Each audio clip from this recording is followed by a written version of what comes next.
ye kwa Western region na nsem bebre hwiegu ense captain wa meka bianka mu abre pa ba me defia me ho dudum nyamu se wotia no wotia no me se wo hye elembele na won kan issues ni bi no na no ho kire no mi se na me nka bi no na ya me ja na president Mahamadu so an assembly meeting so de ko bo mu na hu ye se ensem wo ho e wono mu na bi ko postu ye se president Mahamadu enti Ghana for ba beda awe ko what to say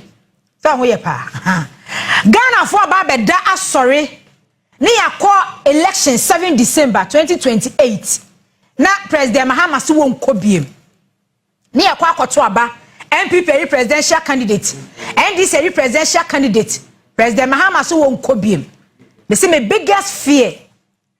Emma Ghana no say the next president or me mess up because bad experience need Emma Ghana for witness 8 years no enya de e wose yesa akoye tibiem enya de e wose ye ni hu bi biem enu kwase ye ni hu bi biem in less than a year 9 months when president Mahamadu NDC aban away and near president Mahamadu free after sending swearing in 7 January 8 January we free Jumase Simon and energy sector independent power producers air threaten West Africa gas pipeline and so do mu de bebo wo shato machine down because e was some year maintenance no ni ade ti ya wonu akasa ne personal and private office na meetings ikoso oni the chief of staff honorable Julius Debra meetings ikoso na we yi ikoso ya chese Ghana ni bie di any reasonable Ghanaian e di adanse say enka president Mahamadu enkenye 4 years ko se 8 years ko se 12 years 3 times and what they build Ghana but no onye greedy onye power drunk because opportunity president Mahamadu nya e won the second term o control parliament NPP MPs pa minority for honorable afenyo markets ni team pa wo mu nko omo pa wo mu na we don't care because say parliament na wo no mu eye ma omu free mu entosini eto omo pa omo sorry a omo na omo pa wo mu nko omo submissions e mata e wo Ghana ha because omu nya 8 years omo mess up omo scam Ghana for eti se ka president Mahamadu ye African leader bia na dwene de say Alassane Ouattara Côte d'Ivoire president one over after election post election violence see Emma ni predecessor condemn the Hague ye jelina wo demu na anu ya ne ye no ne yire ne manyi na demu wako first time akọ second time wanyi ni 20 years asesa constitution ya sansu kobiem wako ekọ ya wo sansu ekobiem ready akọso ye neighboring countries Togo ha say wono no Togo no ai monarchy to say UK so ono ye king no appointed prime minister opportunity a president Mahamadu nya ne second time we say mu no se we say we obi a chese oye power drunk say dictatorship rule no wodi ne hu be hyemu a enka president Mahamadu enka ye cool chop the man because enka Ghana for enka ye nyina be catch president Mahamadu say papa enha ho sa ko biem ye benya civil society organizations ye benya oshuboku akese and penifo wo Ghana it doesn't matter wo bia say wan so ye wan president Mahamadu ka so obekọ a enka wo benya support the free Ghana ho because my say yaka say before president Mahamadu beba no ne emu bia bisa say papa we wo be den peri a wo prient so oba pa de ba de pa na president Mahamadu de be pa na oba ba be ye because amana say ya me aka kire Ghana say tibia wo man ni wo mu no economy said ye sika semobu nkama faso ye bibia se no e be take ye no less than 3 decades 30 years and say na etimi recover from sa crisis a wo man wo mu say ye ka kire ye economic indicators economists for Ghana ha ewiase ye bada na laughing stock I can remember Rwanda Pork Gami na o ye event program bi ya o invite international your friends speakers ba ya obi e man speech a no refer to Ghana or my Ghana kire say yetimi ye haircut say wo ye bond holder wo du sika kwakoba ban ne bosia afa sika na ban ne so woni bi wontua afa ban ne so obetua 100,000 e da ho no ma ye ma haircut ye betua mu 50,000 ahye Togo ha feri na sing be ha no mu ya de ma be ye ha yi na comedian for esre Ghana for Nigeria ha ni esre Ghana for eti de no obi aka ne say President Mahamadu Bawumia ba de no ba beye e de ya no ba beje e be kwakwa akosi de enkonkosi aga because a minor say rating agencies nyina rate ye edu baby a edu pempenso anenye de na enye. But in less than a year, President Mahamadu Timia transforming Ghana. I'm a pempensua Ghana edruno. A bunny padgen in Tiasieso. Oh my Ghana, your currency, your Sidia, now who are they back from Sri Lanka? And then they compete. And at that time, Sri Lanka and Ghana, your currency, what was Ghana currency competing? Now Sri Lanka Prime Minister. What must Soviet and Sri Lanka Prime Minister near Tuno. Na neighboring country school SCC so Genzi you almost sorry ye e wo Kenya ye omuti gu monten so a enipa wu ye a share prime minister president Emma wo mo ye reforms changes no ne ade no empempe so na Kenya aduru no de o man economy na aduru no a wo muti gu monten so be enipa wu ye no na ye de na ye nemu no na enu Kenya de no ho kwata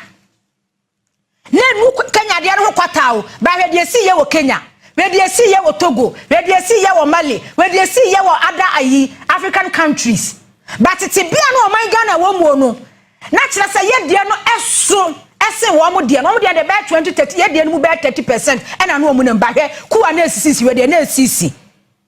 But President Mahama atire say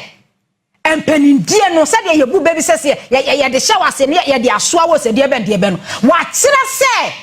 Bibia we bian ese was settle priorities. Say me priority nie. Did I get it correct? So I was say one kasa wo settle bibi ma ho say ade weni here ye de here and say de fata. E no na ato so ko UN assembly. Mu ne ma ko kan ye wo ho. Enye say wo fight e de ama wo man Ghana kwa say me Africa head of state, me Ghana president, enti Ghana kwa na wo say here reforms, here reset. United Nations is here reset. United Nations President Mahama say enusu here reset. Na waka de do Gaza. Wakwaya da wa Gaza. E de ne ke akwakope wa Gaza, ba na waka e de do Gaza mpapele so. Ne e kwaso wo hono mo a countries bi ehyehyehye wo interest wo destroy woman no na woman natural resource bi e wo mu no watimi afa kwati kwan so no afa ne bum no wade akọ enu bi no mu de ye Libya afa wiache na ayi America President Barack Obama esu se ekọ ye e wo Libya no wahunu fa so e ba so e de man not then United Nations Secretary General the late Kofi Annan eka say what was the essence the need Libya because Gaddafi nya we dictatorship and then rule no and we say no but na Libya Ghana ni free aso ko Libya and say wo kwa aburuchire na nkwara aso yi ko school ba epon e mo maame no kofa wo mo ba papa no kofa wo ba but America sorry ye etia Libya omo destroy Libya and Libya enye Libya biem Iraq Saddam Hussein ye kono so ye kwache no ye destroy no and Iraq enye Iraq biem oba ukromu abawa enye ni interest and you people no more men for mo bedin say there be ade yo mo ba be ye de Saddam Hussein wadi ye so ache and wo wu ye say yi and wo yes enye ni interest o eye ni interest she countries ya abrofu di wo mo so no wo interest so onya kwan na so penetrate na so wuramu wi a afenu o manager pade no we de wo fom o man natural resources no na wo fom na wo de economy na wo de siesie ni mem na wo de siesie ni mem American ti ase ene your friend say Ibrahim Traore one your friend say Russia president and Shibomu Vladimir Putin France for edi omo ye ayi Burkina Faso colonial masters edi won so deal so those francophone countries say what Africa say na France for edi won so no ade a France aban eya ne say also say omo resources edi akwa develop France Premier Rasa omo tu Burkina Faso ba Burkina Faso kuro no chese ye ka wo hia buburo man ye ka ho bi she other francophone countries here what Africa has say yeah France for a really woman do almost so yom colonial masters e do almost so and then papa be na wo man bi bianim but France no no or mine developing one e bibia wo man mu no omunya omu edwapade e di free African continent no wo mu tu e no mo de ko enti ku asi ye hia mo nko no na France aban ameki sure say minerals na ye tuo na wo pam minerals na ye tuo na ye di siesie ma na wo pam ye no ene ye equipment ye machines bibia ye be destroy no na ya destroy bibia etu be ko Burkina Faso ye tu minerals no pempem e di ko amanone France fo gi di siesie wo mo aman na cha se oman no so de emu nyina ye mfutukwan emu nyina sei President Mahama say UN no ye te ye no ache ne policies and programs ne laws e was say ye reforms wom ya amend bibi because Africa continent ye wo mu ye ma ye free me to sini ye wo mu ye ma ye free mu eto sini way back 1945 yes say President Mahama ka ye te United Nations Africa was say Africa countries na wo mu Egypt Ethiopia Liberia and South Africa ye nkoye ni mu da de bia Africa ye di eso te semwa ena me di wa ifem boss we dey man President Mahama ena me fam na fa mintinsim ena me dey fam me se me tina se me bisa senti President Mahama pa e ba be endi ne time yi 2028 na ya da so 7 January 2029 na President Mahama ni ho no mu biem hey na President Mahama pa ni ho no mu biem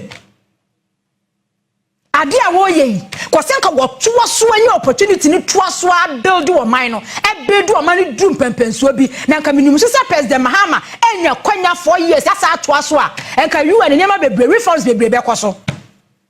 say Gaza just say and one say Palestinian Gaza Israel Iran just say ye ku nipa e destroy nipa sa ye wo countries ya omo hyase na America for hyase na German for hyase na France for hyase na hihin for hyase wo me interest o e ye wo me interest di omo benya e dey fi wo manim because wo man ni team up o man na ye baako na se entichemu mai entokwansi ya untimi enwuram enkonkofo madwa pade but se wo wuram na so de ntokwa bam na safe dem o man na ye deja o man na heja afi no wo lutumu niema so ho na wo mu wiemu niema no wo mo fa mu niema na o mo fa wo mu niema no mo de kyekire wo mo man enu na ya na ye hu ye no hwe na nsem ho Burkina Faso o mo try ya say Ibrahim Traoré o mo betu no African countries ya neighboring countries ya na no mo use wo mo president for e na no mo use wo mo because African continent no Africa is of states no ebinum hu say Ibrahim Traoré niema wo je no ama Gen Z no ene generation no omani bi omani tie say democracy see to abade amaw say be rule on mine na say wo ba na say with all the natural resources atwa ho ahia no say wontimi nya de a ene so de ni mra ma meji no mebu o man no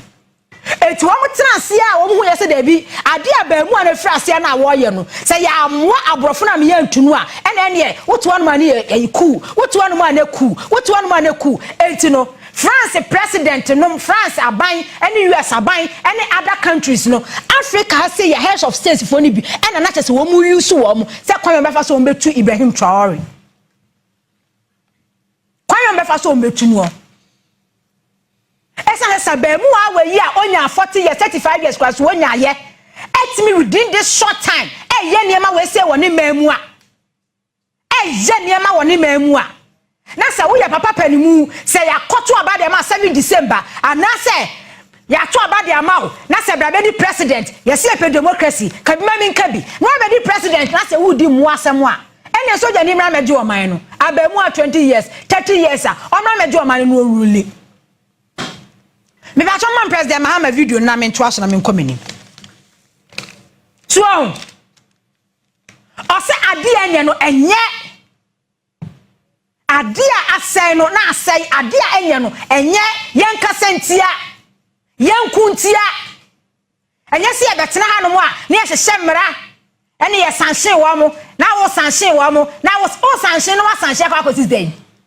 ena Mali ena Burkina Faso ena hwan ena yensanhye wo mo me kala na Akufo Addo eyu ye so na na eche na sa meku sisi ye no na eyu leaders aba be hyemu Accra ha se mbe ye meeting na wo mo ka cha mo se mi wa that time no na Akufo Addo no ono no e kwale se ku ni ade no ye ono ye na ni mamu ha se no ene ma fun corruption intimidation injustice ene ma tantan ya na ekoso na Ghana for no ya adwen no enye Burkina for adwen because ye kuta sa adwen bia enka 8 years ene ma Ghana for witness ye no enka president Mahamadu kontwa 8 years da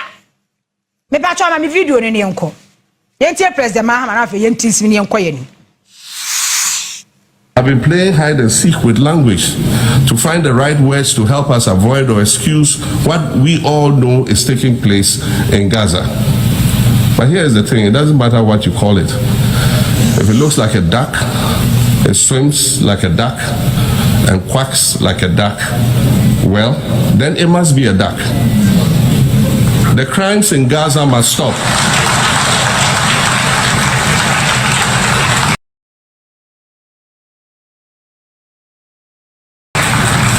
The crimes in Gaza must stop.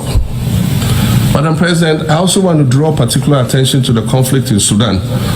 which this body has described as the world's largest humanitarian crisis. 12 million people have had to flee their homes. And when we speak of migration, we refer to the 12 million new Sudanese refugees, whom we as a global community should be willing to assist in much the same way that many member nations readily assisted new refugees coming out of Ukraine. Let's dispense with the euphemisms and dog whistles and speak frankly. It is not a mystery that when leaders of Western nations complain of their migration problems, they are often referring to immigrants from the global south. But many of those immigrants are climate refugees. And interestingly, the global north emits 75% more greenhouse gases than the global south.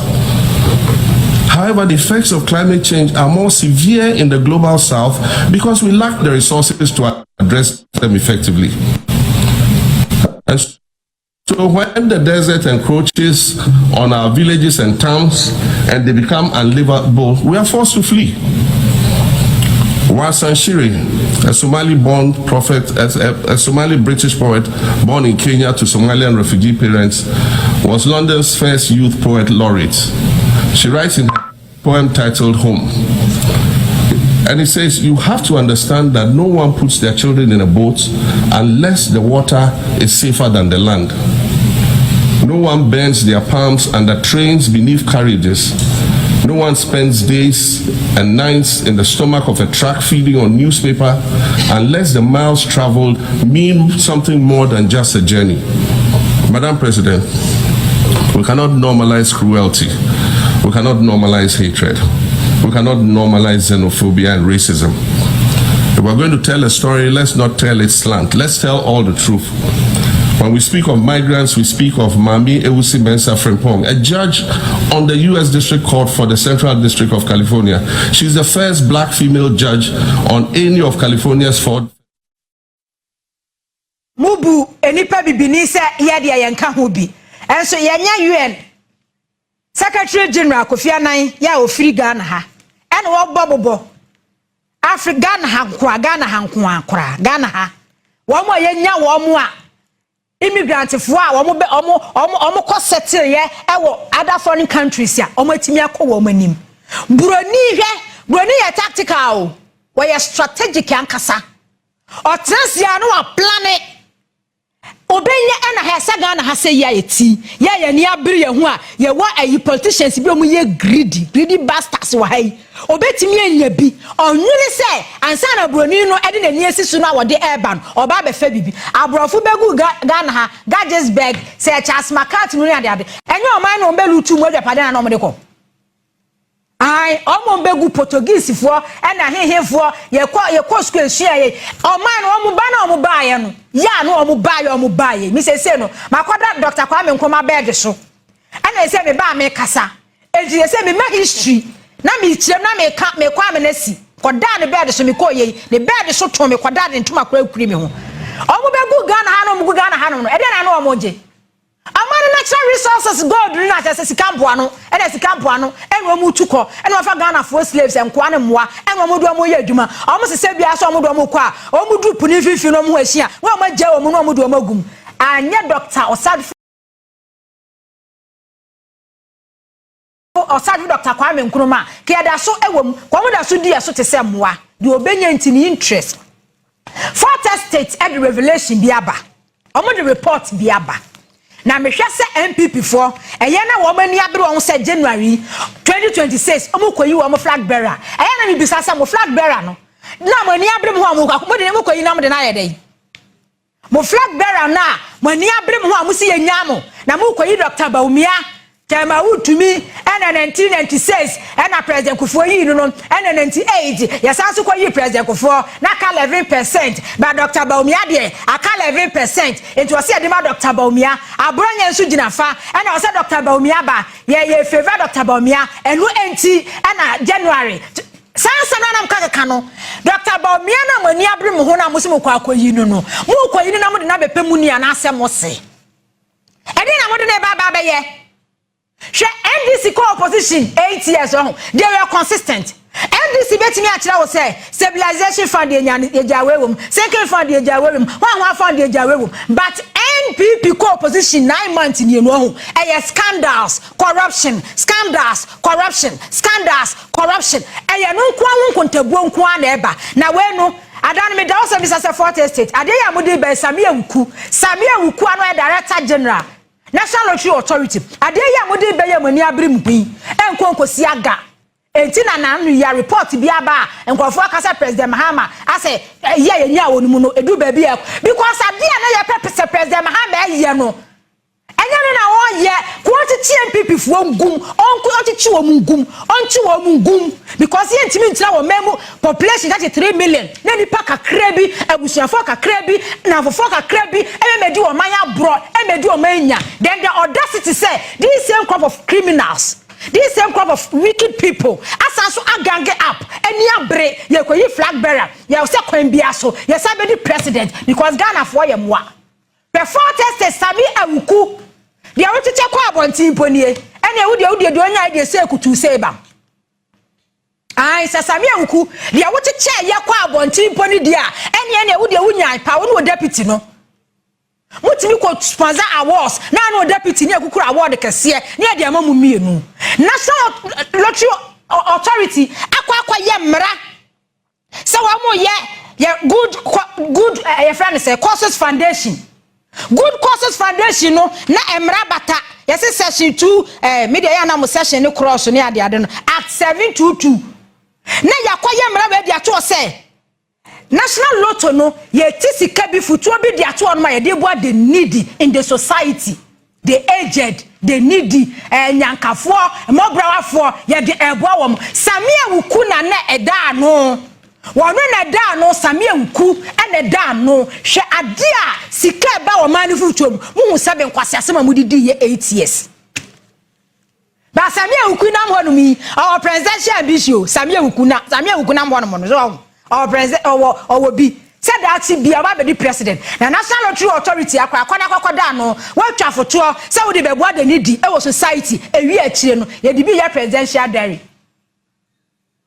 ewi akire ye di bi celebrate free senior high school na nkoda edi enknama nnuane wo school ewi akire independence celebration ni e 350,000 Ghana cedis ni e dey chief of staff Frema Opare we ye dey hia GIT me read it from the phone so I then diaries no me call me phone so na me read it from just answer me share you so am okay presidential diaries no kwakwa ye no enie eno sika ye twa ye Sammy Awuku for 2 National Lottery Authority wo twa to ho no say ye dey be boa the needy in the society no 100,000 Ghana cedis purpose presidential diary publication 2023 sa dia we no mkokoye no NLA for 2 years from amobro wafo oni biefuo emre wafo nkokora wafo 100,000 ye de print ayi presidential diaries ene da so no tuawo na enipa eda kom na enipa ne emponchi ni nwan anantwe no nsuo ewa nsuo a etini muo na basic school textbooks kura yem print and then na Akufo Addo aban textbooks kura for basic schools kura no 3 years o man print bi o man to bi aman kura no curriculum new curriculum mkokoye no nakafo kokoye no 3 years textbooks na bi ni ho but ni yenye sika ye twa foto ato ho ye mfa mbo de nidi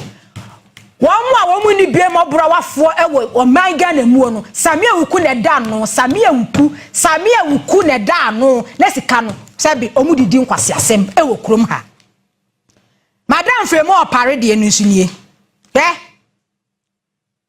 Frema Opare former chief of staff 2017 to 20 onunso 350,000 Ghana cedis Independence Day celebration. Ye kwadi Independence Day ne fanfare emu anigye Independence Day no ye hyede twa sika ya de ye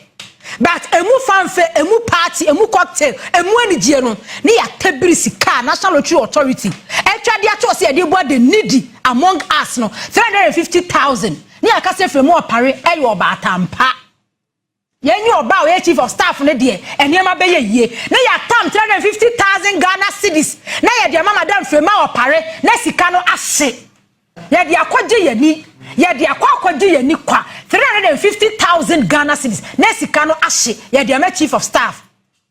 boss God ya man mun show pictures ne mame na Ghana fo hu 4th state na de baye ya ye mra enti se wo ka kire me se obi ti se Sammy Awuku ya no director general NLA no na se we no na ye de no ho baba be che no a obi a wa misuse state fund state resources na ye de no ho ache no na wa fa no ho adi ye de no ho ache no na wa fa no ho adi because ye business as usual say the business tia Bibbian politicians NPP ni NDC business tia no 4th state ni abiri ohun aye say the name and shaming ye body ni egu animu ase ni akasa ni atietiemu a Sammy Awuku o abrantia Sammy Awuku namboy so aho NLA anko dan no nko twafoto o nko asase mo disika nkokodi ye kwasase no disika nkokodi ye kwasase no disika nkokodi ye say na odi bu anidie wo society madam Frema Opare say ye di independence o mani twasika de to ho ya ye di independence celebration but mu independence ni mu anidie fanfe no 350,000 Ghana cedis na ubebu o man say ya Godfrey Dame former Attorney General Onuso office no Office of the Attorney General Ministry of Justice Onuso nya 570,000 5.7 billion Godfrey Dame for conferences and seminars Onuni nya 5.7 billion Godfrey Dame sa Attorney General we first March na no about court we first March oni former Chief Justice if we mienu a wono amuye adwuma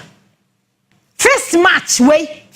na na yesha de ma no e wo court bia okobia okọ represent state in state attorney case bia Godfrey Dame be ko bia na first ya sha da ho we ye judge na first match no when play according to the game a na ya transfer na you de obe play according to first match na de na ba be hye ho 5.7 billion for conferences ahun Sammy Awuku kwasa sama akokodi ye wa NLA lot of sika ye twa ye sheda ye mra de to ho south section ne crosses nyina wom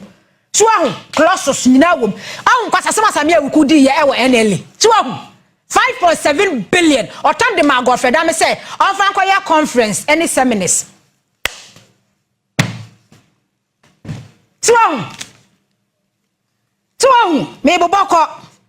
and ayi de facto prime minister ono so Africa Prosperity Network ono no ye Gabby asare darko one ye executive chairman ya wada Africa Prosperity Network ono so sika wonya 250,000 Ghana cedis sponsorship for Kwaku Business Summit 2023 de facto prime minister we no o say prime minister ya mboni this one ye prime minister and so no ono so dia onya ni 2.5 billion Ghana cedis Ona na ye deputy president, yes. One na ye deputy president. Akwa na wada so no. Wei, akwa wei. The trousers I wash a friend krama beka nentini. Wei, or short colors blue, green, red, white. Not wei, sakwa wei. 200 time year free me former place. Year free Roman Ridge. Akwa Laboni 2018. Kwakwa asasi ane gu Laboni 2018. 2024 me say assassin woman si adanyes ensuo so nyina akora no oma feel nsuo esisi adanyes sisi so Gabby watchere da akonom Kwaku baako ayi office kwa no so kwakwa danya wakukuru de esi wano a enkofo boss akwa we say din say kwakwa danya wakukuru e de esi baabi ajemensa fie no wo e wala boni da ho junction so no na police fosi no kwana kwakwa danya enkofo se eye Gabby watchere da akon omo che omo sasa ohun enipa wemu sankofu wesi ma bedu o man so 8 years kura no nko a kwasi asem nko a no medu o man sika bebedi ye chesensem wunu nko a no medu o man sika bedi ye hwe ba ko wa ha eno free senior high school no yasi eno so no 50,000 free senior school feet anniversary celebration 2022 ye 50,000 say free senior high school enya 5 years ya de hye ho fa eko shi sika no eko se sika no ye bo sika to ho say free senior school enya 5 years me ho na enkoda no edi enkrama anuame na ye te Ghana ha sei wo beti school bia na school fo ankora afa ntre afa nchense afa plate ekom di yo ken na ye nya sika na ye didi nkwase asem wo krom ha ni ye nya sika ni ye didi nkwase asem e wo man we say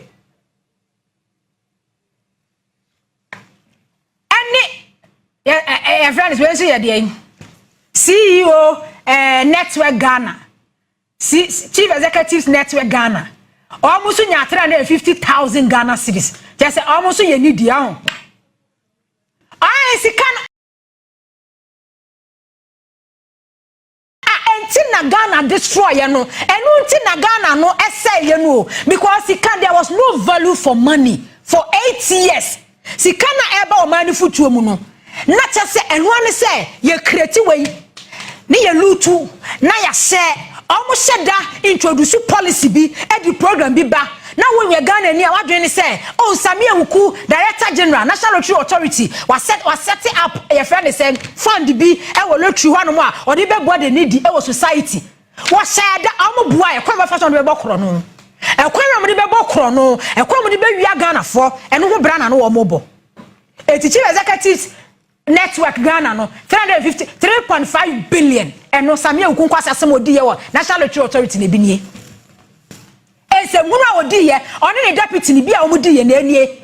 mo bro wafo nyankafo sika ye te Ghana ha na Water River Authority e break down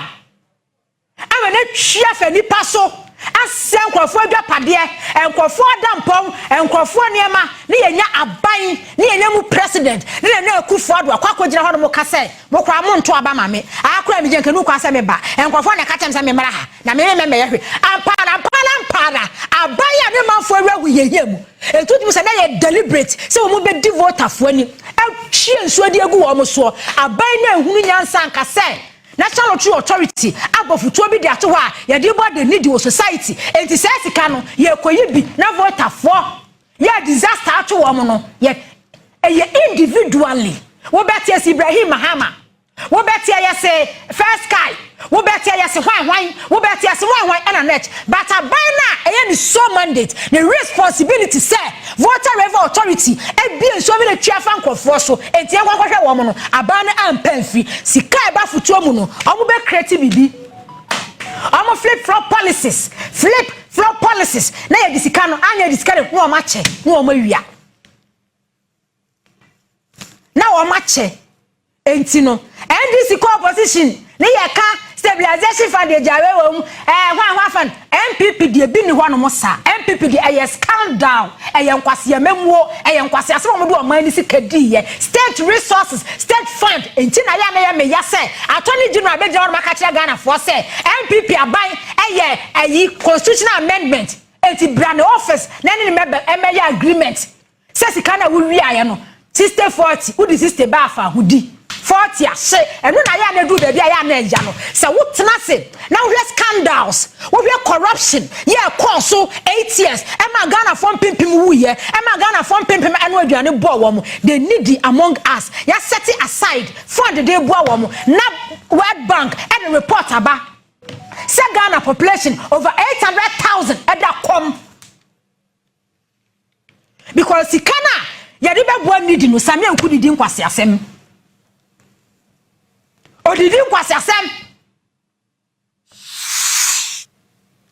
ai obi aye adwuma ye senior citizen aye adwuma ye 60 years ne pension sika de akoto bond na Ken Ofori Atta enipa me se Ken Ofori Atta ntese me jai white she na enipa da sani ti wiase e sori a wo kotu bible na wo de cross otu nukom na wo ye fita na wo nwenwe adwon bone ni adwonfi sikadie kronobo kwase memuo basa yenutu yenhye kwase asem sa 8 years enemeni abrepa na obi abrewa kokrowa bi oti wheelchair mu na ye twi no awia na oti ministry of finance e da ne ka se ye mia misika me da duro so mia misika mitua water bill mitua electricity bill mia misika. What is that? Black Avenue Day music. I know your friend is a D Black 80,000. D Black nam Ghana or you needy. D Black nam Ghana or you needy. Or you needy. And to do election, Ghana celebrities sika no macho mumu. Now we do wechi. Na omuni na chese. Almost a shase necessary Ghana sikadema wom. And the D Black we needy. We needy. We are vulnerable wo Ghana ha. Enti mo browa fosi kasami nku 80,000 ya tam dia ma che ye da akom na yigye boy eken se che ye da akom kra no ye kwana ne ye ton 80,000 no kra no e betimi ahwe nkora wo krom ha ayi su nya bi na wo asamwaja wo nya bi na wie na no mo kono wo asamwaja wo nya bi sa ne ayi ni memo na ni book no a no lunch no ono so nya 50,000 omu twiri di wi eche na to no ne atase ache no hwe me bubo we nyina so ma wahu say enti adana me ka say NPP ko opposition 8 months ya omu tisi ya Dr. Bawumia mutisi ye o te say Dr. Bawumia etimi gina ne nan so ka kire Ghana for say COVID Russia Ukraine war but before election, one slogan, one campaign message, Russia Ukraine war, COVID, Russia Ukraine war, COVID, Russia Ukraine war. You can't be beating Ghana for Ghana ni ntiase. Na de bia na me kase adia he Ghana ha no mo he ope politics mu omo bo Ghana for mo wa abuchire. Omo a Ghana politics na ye mo bo ye wa fiase no ye gullible ye adwiri mu ha. And the politicians take care for granted. But where Ghana for mu abrochire no Ghana for mu go abrochire no eba politics say Ghana they are so gullible minded people. Ye te Ghana ha ye ni abre na yesu no na COVID ba ya no na abese bibia na COVID affect ye nyina na COVID na wo kan se COVID na COVID ba ya no wo ko abrochire no mu a wo salary ko jisika free. Yes, apply. So we hear more brabeje. Yeah, chafa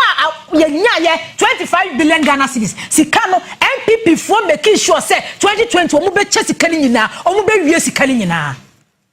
25 billion Ghana cedis. Ejeni MP. But na Akufo Addo, Dr. Bawumia, Ken Ofori Atta, NPP ministers because of election, omu che sikani nyina fire. Che sikani fire. Eka nipa gudam se moa se COVID atiasi Ghana wo mu di gisika World Bank de ba IMF for de ba African Development Bank for de ba European Union for de ba na omana nkasa fund futuo mu so no ne asanso de ensa bom se COVID meanwhile na yentu na ye twasika e de ama gender minister Cynthia Morrison emu jollof emu nyisie jollof ase ahye no omo chairman krofo wokroma but NPP campaign COVID na Ghana for some COVID na Ghana for some Russia Ukraine na as a Russia for no omo to year bomb no Ghana na bebeto Sound for Facebook for benya wo mo. GH boy aba, ba sound for na eba abro nti na GH boy am boy no. Why? OJ. Aha. So on to Facebook for na de nya GH boy na edi abro ye sound for na. Ti wa ho, wo mo ma afia me.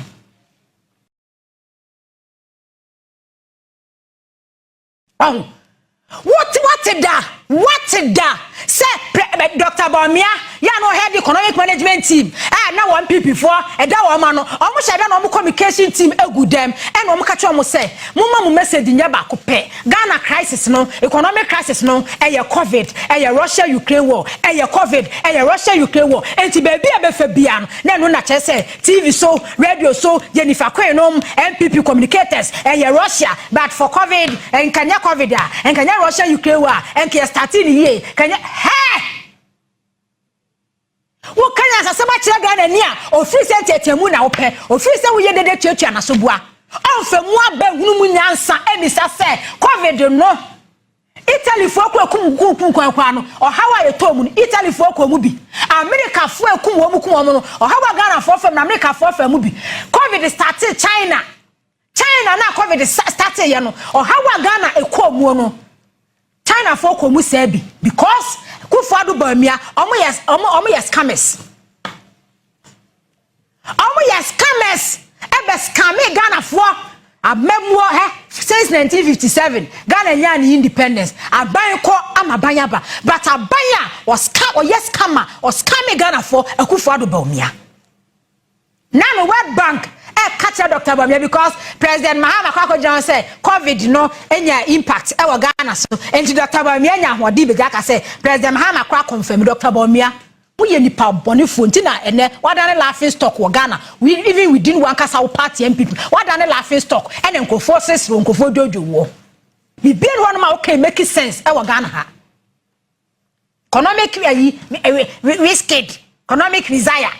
ni akeka nsem Abi achrew wo Dr. Bawumia what an laughing stock be build one ma wo kan and the Ghana for wo kasa Ghana for free say talk is cheap and I wo can be you don't make sense our Ghana politics see ya kasa about the economy wo kasa bia you don't make sense and you irrelevant I'm telling you today be if you want about Ghana memo governance economy e sika sembia no emfa so bia ni so fa ma Ghana ni o wia hwe mo se sika ba wo man futuo mu a e wase ye din ye bibi papa de ma wo man benefit no na mo didi nkwase asem 8 years na wo wia be ka che Ghana ni se eye COVID eye Russia Ukraine war na ubenya Ghana fo bi a wo mo so 38% wo be ba wo mu tiri nkwase ye nkore because the party nti se the party di ntro kwa e wo so supporting se the party e di ntro kwa e wo so supporting ada na wo be ka che se Dr. Bawumia mo pe Ghana fo achew amemoni ne ma bia nkoyi because of kro no am bo wo mininity mo scam wo mininity sika ba NPP ba mu 8 years over 1 trillion se omu yusu mu emu kwata omu fa dodo no so mu yusu emu kwata kra de abu wo man no a nka Ghana ko nanim nka Ghana be ko nanim but omu ba so wifo no omu be wia na wo makum na wasei omu wia wo mu kum nipa wo mu destroy wo man enu enti ene enye Ghana nkwa na mo destroy mo ankasa mo party mo political party mo asei no COVID ye Ghana nshira COVID ye Ghana nshira enema ye nya ye edi free COVID mu no na nka wo senke etimi di ye bibi but anse Ken Ofori Atta adwane akwakotena abrochiri the same say we dwan kwa from na kakotena Cayman Island wana no mu wia Ghana sika di kogu island no so wana no mu wia Ghana sika di kogu we dwane because we say we di wo man bone so ye bema wonyiniti Ken Ofori Atta ye bema wonyiniti wo Ghana ha we dwane wonye bema we dwane Ken Ofori Atta we dwane enti aka governor no President Mahama aka governor no and establishing o me kire Ghana for say some policies na no mu introduce am de bo man kro no o na me kire mu fa ma Ghana for say debate na o di just best few years 2-3 years etwa 80 billion e de Akufo Addo Bawumia e ma wo mo che e ma inflation do 54%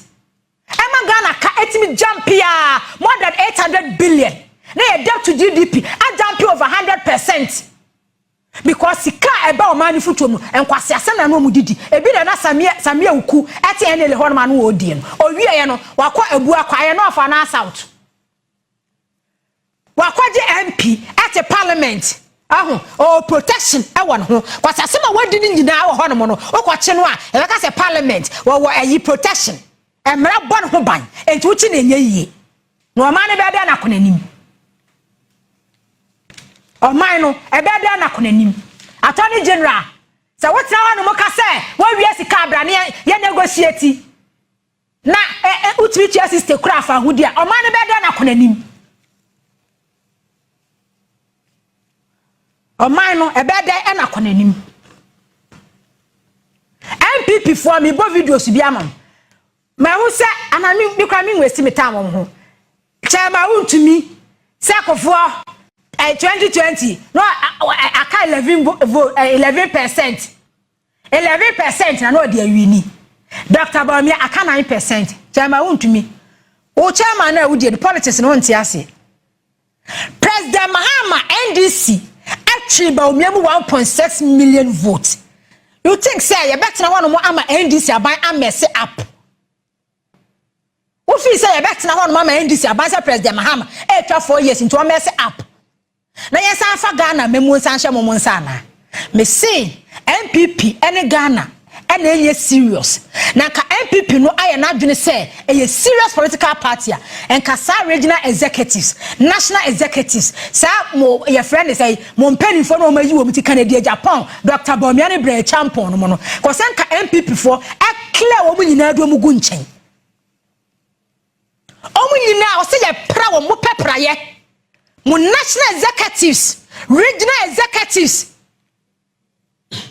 Dr. Bawumia Kennedy Agyapong bre champion no ene wo mo ka ho no wo se ka mo pepe na mo dia pra wo machi mo pia wo nyana kuma kwa yi afofrofo ama ba be lead mu party no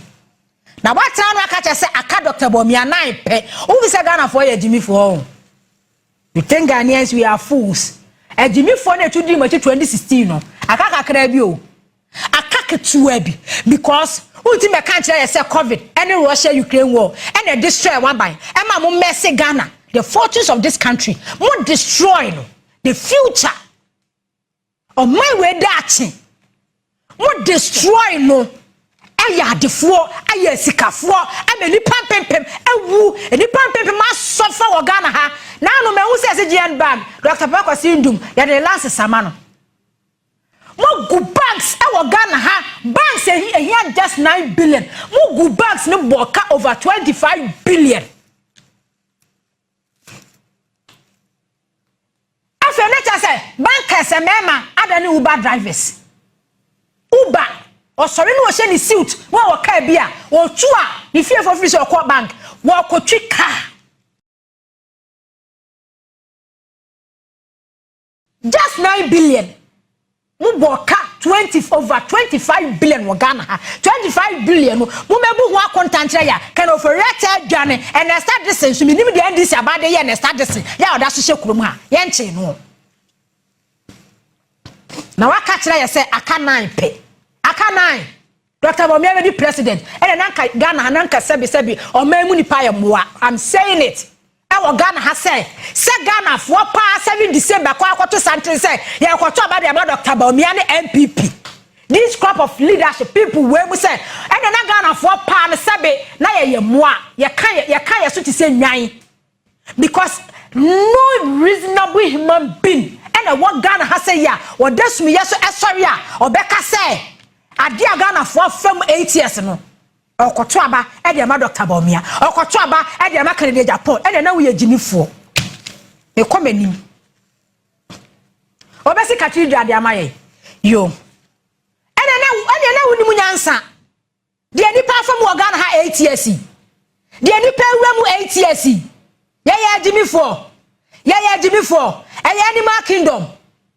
me say NPP is serious one class ankofo ni nyina because we don't want the situation say benya communist country ye benya one political party state but the amo ya no mpeni fo na mo so wo mo so de e na mo best opposition achepa see ye beda be sorry as Kennedy Agyapong ye president of Ghana ha na me mpengu nyankopo mpengu Omani free Ghana for. Omani si o Ghana ha. Nano Asante Achimagogo MP. Obedi so achepa. Unya MP a na dwunu mu do. Na dwunu mu abie. Ati se Asante Achimagogo MP na ho. Obedi so achankasa. Because na need da ho ene wo ye adwuma. Sa tomatoes ni jene na president Mahamadu Koto no. That time me video no. Prempeh College matron eti ho. Wo video no ma me na asem a wo ka. Matron no 8 years ye hunu bi da. Na wo headmaster for kura adwane na wo matron. Headmaster kura adwane. Na wo matron. Wo de ya set camera si na wo kasa. Muntie matron na asem a wo ka.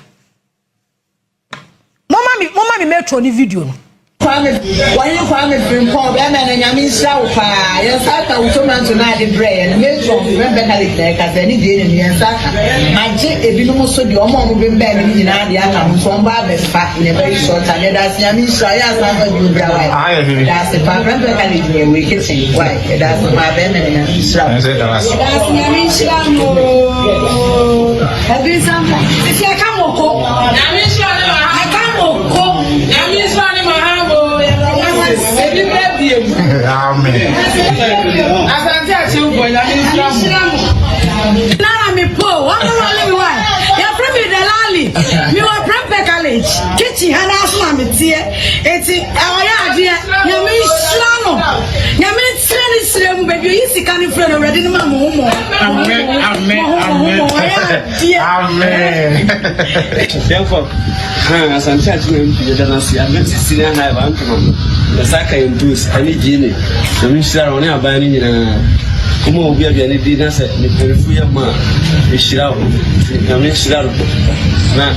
kuma na bo da bi o yi free bia na me shere na mo ni abanya o mo kwatente na o mo nto asesa amen ti wa ho we Bantima Adventist Senior High School Prempeh College metro ne say oje ne de no waje other schools bi de aka ho a ode ne nyina abeko Akuafo do planting for food and job warehouse o musi ye wa fija say asokore ene ye say omo de adane asori enkofo komo asori warehouse ya wo mu say sika so omo di si warehouse na planting for food and job ya to aduane akogum abro bag kra ya to bia akogum warehouse biada Akuafo do to na pro na senior school for nkora bodede se ekom di wo mo wo ye headmaster who born dog so baby wa no aka se wo ni aduane wo school wo ye matron wo ye beza wo be da no akokasa se aduane ni wo school mama me last video no track and ashe tomatoes and ashe onion jene and ye che Asante region senior high schools ahodo e wono mo ye president Mahama asai sika ye twa ye asai sika ye twa ye track no eka ho asai sika ye twa ye this year since free senior school policy by no this is the first time ye twa sika pudo sika kase e dey real policy no or say agric minister education ministry nei monko to tomatoes no monko to tomatoes no monko to jene no na monfa nkome school fo nkwara ye mfa no anuane ma wo muni enti se wo hu se yato ye che ebeko but ye wogan ha say sika eba futuo mu a sebe enkwase asem na ne yedidi wo krom ha na kom de school fo nkwara na ekom e de school fo nkwara wo betia from northern region na school fo nkwara demonstration esanse ye say aboa ne kanibre so na omo kam headmaster for some modern conform ma ba begu ye so adwani ko mbedie ko ebi ni ho ye say sika ma wo mani futuo ye nya taxes tua o taxes omo beto ye no omo di bi ka ho e di bi ka ho e introduce electronic levy betting levy ejeye Ken Ofori Atta mebu ho akonta wa dwane and start this mebu ho akonta wa shedem Dr. Bawumia mu ho akonta onam so wasape president edi because Ghana ye animal kingdom Eti Dr. Bawumia na no head this economic management team no a omo de ball kro no ye di twa sika de ma Dr. Bawumia candidature ne presidential ya no ope no Dr. Bawumia fi se Ghana for ye jimi for o sa pe president edi because sika ye twa ya ye de ma no etai de NPP aspirant no presidential aspirant no obi no wo sika du Dr. Bawumia because ono no ye shede twa sika de ma no ye shede twa sika e de ma Dr. Bawumia so for me di president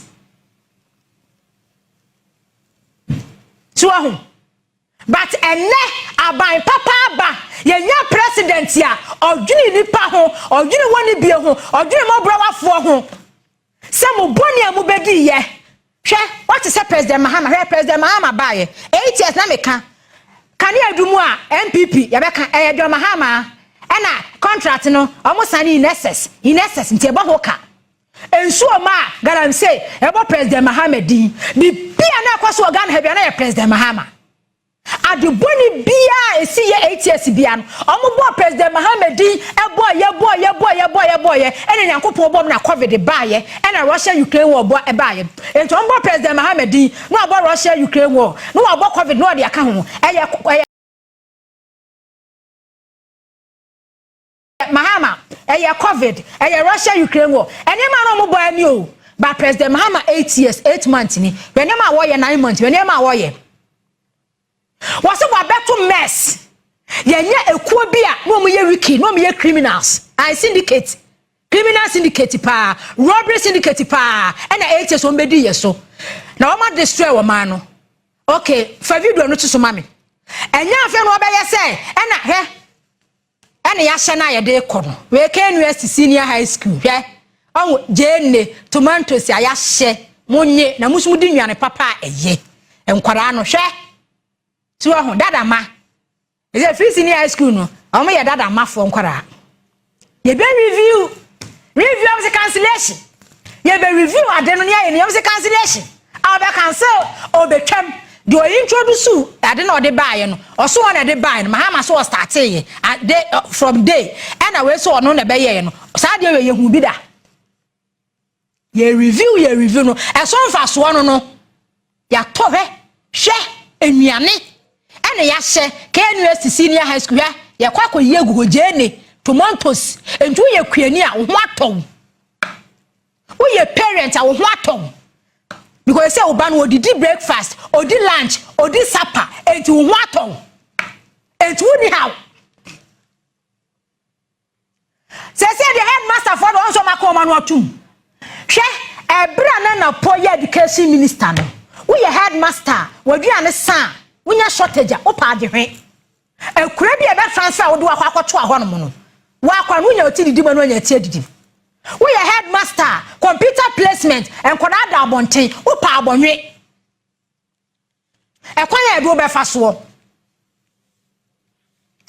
but aban papa ba oba ye no wa beto energy sector e ka ye da ho sector ne ka over 80 billion wo say donjina po president Mahamadu omo nkaka no omo fixe na anu mehunu say ECG managing director oka kesenkamia no megawatt omo ho no mo no ye were more than 4,000 the use is around 3,000 ye was surplus essential export TV economy crisis finance minister Dr. Ato Forson one who say or complaining or getting interviews who are complaining but what is a Dr. Ato Forson kasa debt to GDP ye beto say na 70% a drop ya ba say inflation ye beto say a drop ya ba say ade we say dollar CD to dollar ye beto say no mu ka o but 8 years blame game Mahamadu COVID Russia Ukraine COVID but ye nye leader o say amemwo enya amemwo fu obi bu ni 8 years de ekom ni ahoche kunkun nipa enya no wode ba ebeda na no o fix it more create opportunities e dia ma o my Ghana enanchirima ne da chinchirima amemwo papa no president Mahamadu ade ameda na metimani a eya na ye meja o makumam eya na misuro mo my Ghana say 7 January 2029 onye president biem kamenya ahụ nanka European president first time na apekeka dia to nanka lasa na watara Yeah, president if we do muye, nanka wo yebi. Because we are majority of parliament. Constitution nanka what's the same now call at or say 4 years enough. Thanks for watching. Like and share the video. You can also drop your comment. Please don't forget to subscribe. Click on the bell to turn on the notification.